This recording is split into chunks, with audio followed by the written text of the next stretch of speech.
Hi, this is Jeho. I'm a option trader. Today is April 5, 2026, 10:32 a.m. Japan time. Let's quickly go through the market. The Nikkei is holding up pretty well. It closed at 53123 on Friday. The volatility index dropped to 27.17. It was higher during the day, but came down into the close. PER is at 19.81 and EPS is 2681 yen. Although the Nikkei looks surprisingly resilient, especially considering oil prices are rising. So this drop in volatility might suggest that some hedges have already been unwounded. And the S&P was closed on Friday, last seen around 6583. Momentum in both in Japan and the US it does not look particularly strong right now. The VIX is around 23.87 and gold is at $4676. Even gold is not moving aggressively, so the market seems cautious but not really acted yet.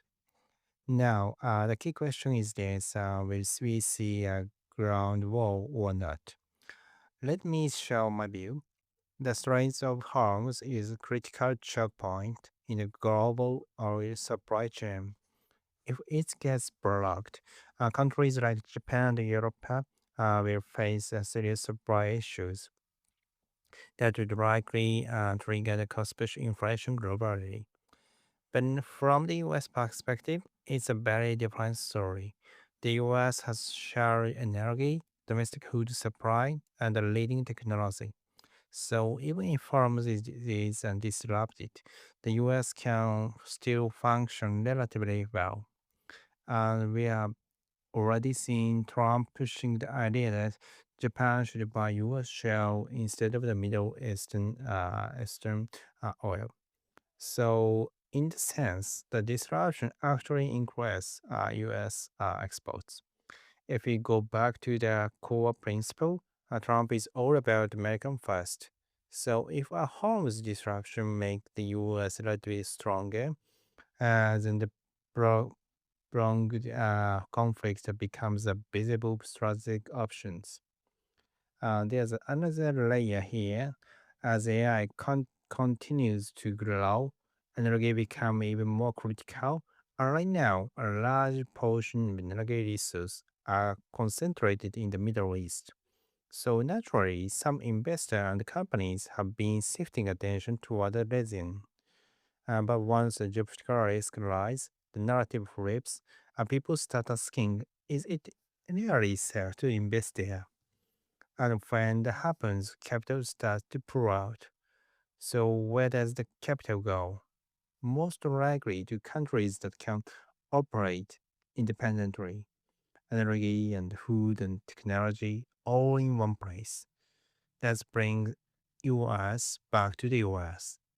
So structurally, this situation can redirect global capital back into the United States, especially now when the S&P has been relatively weak and some capital may already be flowing out. This could act as a mechanism to pull the capital back in. If you think about the Trump's tariff before, it's the same logic. Force investment into the US, stretching domestic regions. And in the sense, geopolitical tensions becomes another negotiation tool. So instead of the quick resolution, prolonged conflict, including a ground war, may actually be more beneficial from a strategic standpoint. That's why I think the probability of escalation is not as low as the market assumes. Right now, the market still seems to expect a short-term resolution, but I think this situation is more likely to be prolonged. And if that happens, we may see a shift away from globalized energy dependence. Countries like Japan may need to rethink their religions on Middle Eastern oil, and this could accelerate it shift toward domestic energy solutions including the nuclear. In the bigger picture, we may be entering a world of fragmented and decentralized economies, less global integration, more self sufficiency, and only strategic cooperation where necessary. So I think this is something we need to watch very carefully. That's all for today. If you like these contents, think of it as a link and give me a follow. See you tomorrow.